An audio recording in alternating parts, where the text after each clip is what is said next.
அந்த வனாந்தரம் உங்களையும் தேவனையும் தேவன் கிட்ட உங்களை கொண்டு வரும். எனக்கு அன்பானவர்களே, நான் சொல்லுகிறேன், சகித்து கொண்டு பலத்த கைக்குள்ளேயே அடங்கி இருங்க.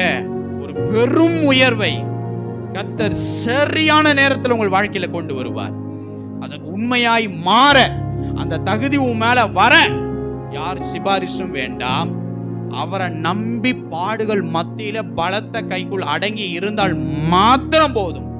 தேவனங்களை ஆஸ்வதிப்பார். அந்த பரிசுத்தவான்களுடைய வாழ்க்கை, யோசேப்பா இருக்கட்டும், அன்னாளா இருக்கட்டும், யாபேசா இருக்கட்டும், அந்த பரிசுத்தவனுடைய வாழ்க்கையின் ஆரம்ப கட்டம் அற்பமாய் இருந்தது.